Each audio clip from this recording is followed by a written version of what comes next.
ஒரு நாள் நாரத மகரிஷி உண்மையை பற்றி அறியும் பொருட்டு சனத்குமாரர் என்னும் முனிவரிடம் வந்தார். சனத்குமாரர் நாரதரிடம், நீங்கள் என்னவெல்லாம் கற்றிருக்கிறீர்கள் என்று கேட்டார். வேதங்கள், வானியல் என்று பலவற்றை தாம் கற்றுள்ளதாகவும் இருந்தும் தமக்கு மனநிறைவு ஏற்படவில்லை என்றும் நாரதர் சொன்னார். உரையாடல் தொடர்ந்தது.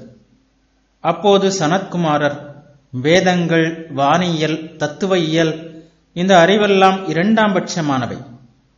எது நாம் பிரம்மத்தை உணரும்படி செய்கிறதோ அதுதான் மிக உயர்ந்த அறிவு என்பதை எடுத்து கூறினார். இந்த கருத்தை நாம் எல்லா மதங்களிலும் காண்கிறோம். அதனால்தான் மதம் மிக சிறந்த அறிவு என்று கொண்டாடப்படுகிறது. விஞ்ஞான அறிவு நம் வாழ்க்கையின் ஒரு பகுதியைத்தான் தொடுகிறது. ஆனால் மதம் நமக்கு கொடுக்கும் ஞானமோ என்றும் உள்ளது. அது போதிக்கும் உண்மையைப் போலவே எல்லையற்றது. இப்படி உயர்வு கொண்டாடியதன் காரணமாக மதங்கள் துரதிருஷ்டவசமாக சாதாரண அறிவையெல்லாம் துச்சமாக கருதுகின்றன. அது மட்டுமல்ல, உலக அறிவின் மூலம் தங்களை மெய்ப்பிக்கவும் மறுக்கின்றன. இதன் விளைவாக உலகம் முழுவதும் உலக அறிவிற்கும் மத அறிவிற்கும் இடையே சண்டைகள் நிகழ்கின்றன. உலக அறிவு சொல்கின்ற எதையும் ஏற்றுக்கொள்ளாமல் தனக்கு பிழையற்ற தனி அதிகாரம் உள்ளது என்று மத அறிவு கூறுகிறது. உலக அறிவோ மத அறிவு கொண்டு வரும் எதையும் பகுத்தறிவு என்னும் தனது பழிச்சிடும் வாளால் துண்டு துண்டாக வெட்ட முயல்கிறது.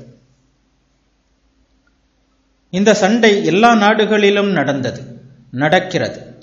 ஆனால் மீண்டும் மீண்டும் மதங்கள் தான் தோல்வியுற்றன. ஏறக்குறைய அறிவின் விளிம்பிற்கே தள்ளப்பட்டுவிட்டன. பிரெஞ்சு புரட்சியின் போது பகுத்தறிவு தேவதை வழிபடப்பட்டாலே அது மனித வரலாற்றில் முதல் முறை நடந்த ஒன்று அல்ல. அன்று நடந்தது மீண்டும் அரங்கேறியிருக்கிறது. ஆனால் அது சற்று பெரிய அளவில் நடக்கிறது, அவ்வளவுதான். விஞ்ஞான அறிவுக்கு முன்பை விட அதிக சாதனங்கள் கிடைத்துள்ளன. மதங்களின் விஷயத்தில் அப்படி இல்லை. அடித்தளம் தகர்ந்துவிட்டது.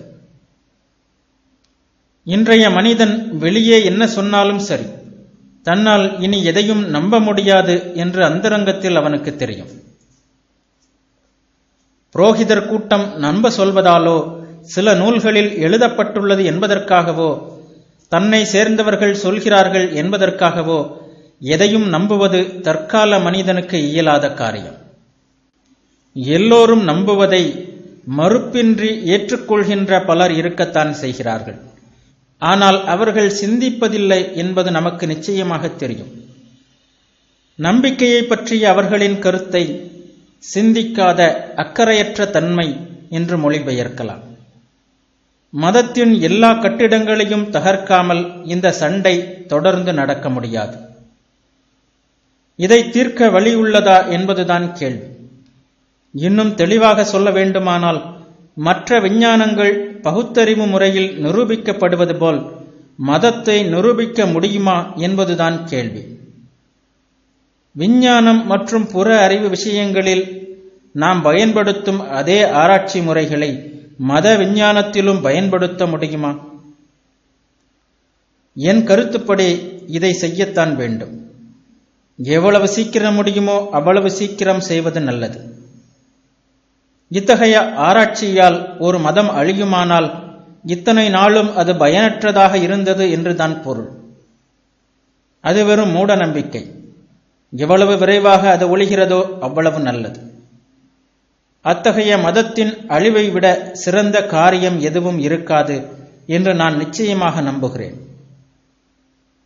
இத்தகைய ஆராய்ச்சியின் காரணமாக அழுக்கெல்லாம் அகற்றப்பட்டு மதத்தின் சார பகுதிகள் வெற்றியுடன் வெளிப்படும். இயற்பியல், வேதியியல் இவற்றின் முடிவுகளைப் போல் மதமும் விஞ்ஞானபூர்வமாக திகழும். அது மட்டுமல்ல, அவற்றை விட வலிமை வாய்ந்ததாகவும் இருக்கும். ஏனெனில் இயற்பியலுக்கும் வேதியியலுக்கும் அவை உண்மை என்று நிரூபிக்க அக அளவு எதுவும் கிடையாது. ஆனால் மதத்திற்கு அது உண்டு.